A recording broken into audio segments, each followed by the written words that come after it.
Okay, so this is the first question based on the topic power. See what the question says. Body of mass m accelerates uniform. That means a body whose mass is m is having a constant acceleration and it accelerates from rest to a velocity v1 in time interval t1. Okay, so velocity, initial velocity is 0, right? At s it is starting from the rest and then it is gaining or it is having a velocity v1 in a time interval t1. Okay, so now as a function of time t, this is any time t, the instantaneous power delivered to the body is, these are the options.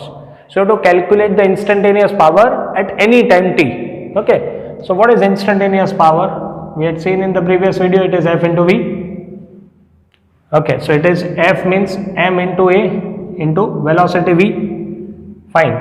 Now in the question it is given that it is having a velocity v1 in time interval t1. So then we can use this equation v0 plus at, right? It is having a velocity v1, v0 is 0, a t1. So v1 is a t1.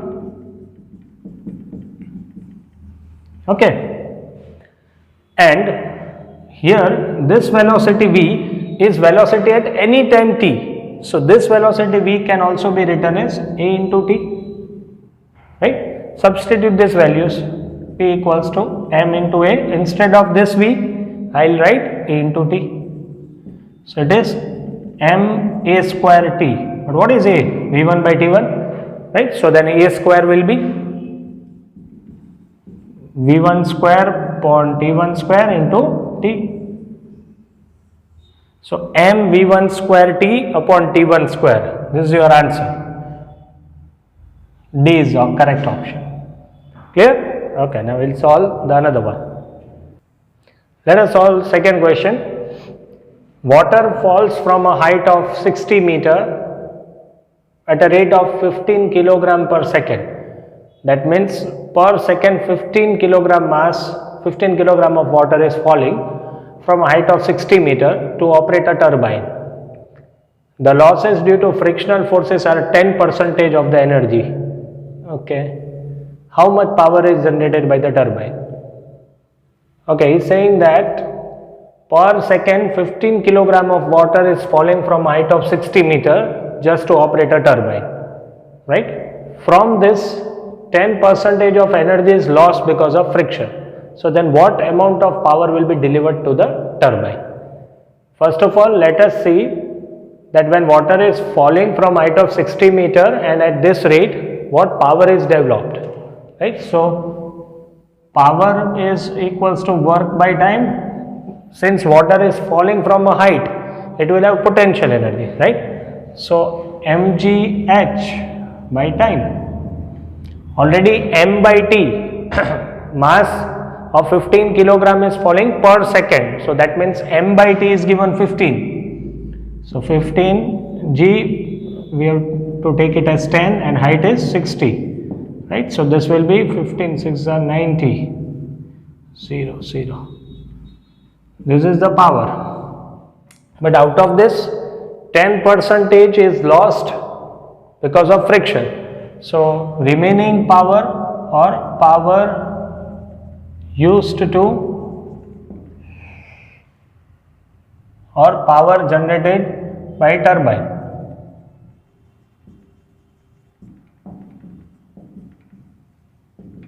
Will be 10% is being lost. So remaining will be 90% of the main power, that is 9000. So it is 90 by 100 into 8100 watt. So it is 8.1 kilowatt. This is the power generated by turbine. So C is your option, right? Okay, now we'll solve another question. So this is the third question. So this kind of questions are actually asked in many exams. So kindly go through this question, these types of question in which you have been said that power depends on or power is proportional to. Like in this question, see, a body is moved along a straight line by a machine delivering constant power. Okay, distance moved by the body in time. So to find the relation between distance and time, and in the given question only power is given as constant, right? You don't have any other terms which is constant. It is not given that apart from power that acceleration is constant or velocity is constant. Is not given, right? And you have to find the relation between distance and time. Okay, see. Power is force into velocity. Okay. See, anyhow, we have to find the relation between distance and time. We want the relation between distance and time, right? So, we have to simplify this till we have distance and time, right? You understand this question very well, that in this kind of questions, many a times the students will be thinking that how to proceed further or when we need to stop, right? So you have to solve this question, you have to proceed with this equation till on one side you will have distance and on another side you will have time, and the remaining terms should be constant. Only then you can say that yes, distance is now proportional to time, might be root t raised to 3 by 2, that we will have to solve, right? That we have to find. So continue to proceed until and unless you will have distance and time and the remaining terms is constant, right? If you are having, like, suppose this is just an example, right? Distance is or the square of the distance is 2m by p into t. This is just an example. So then you can see that you want the relation between distance and time. Look at this term, 2 mass power. Are these terms constant? Yes, power is given as constant, mass will be constant, 2 will be constant. So only then you can write d square proportional to t.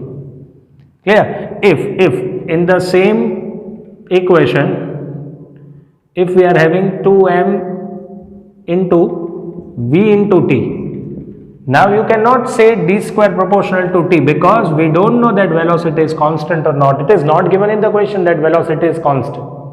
We only know that yes, power is constant, right? So you are getting this point. So again you have to solve this, you have to remove this term, and then you have to say the relation between distance and time. Okay, so now see how we will solve this.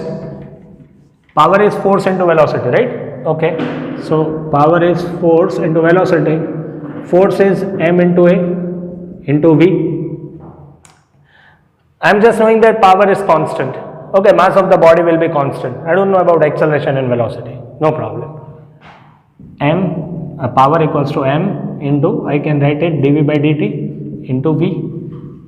Yes, acceleration can be written as dv by dt. Take dt in this side,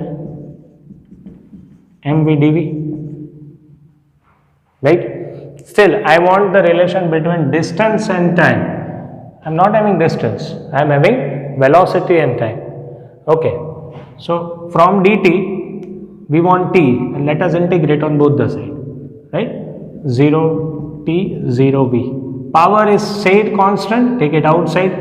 Integration of dt will be t, m is constant, v square by 2, v dv, integration of v dv is v square by t, v square by 2.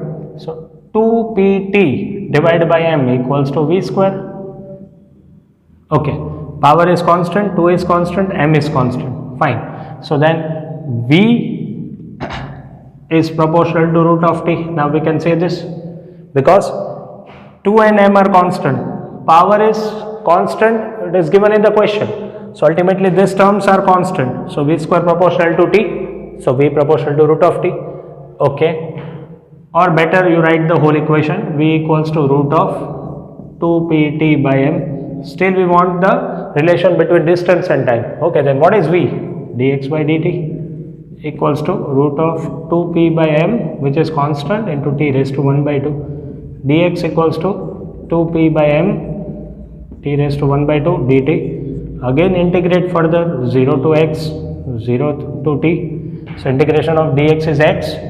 Root of 2p by m will be taken constant, so it will be taken outside. T raised to 1 by 2, it will be t raised to 3 by 2 upon 3 by 2. Now look at the equation. You want distance, you got that. You want time? Yes. The remaining terms are 2 is constant, p is constant, m is constant, so the whole term is constant. So now you can say yes, distance is proportional to t raised to 3 by 2. This is how we will be solving the questions based on proportionality, right? Clear? Now, these were the questions based on power. So now in the next video, we'll discuss about very important topic, collisions. It's a bit lengthy topic. We'll have to go with understand different kinds of collision, and many a times I've seen that the questions of this chapter are mainly asked in the topic, are asked from the topic collisions, right? So in the next video we'll discuss the types of collisions, and then we'll solve the questions based on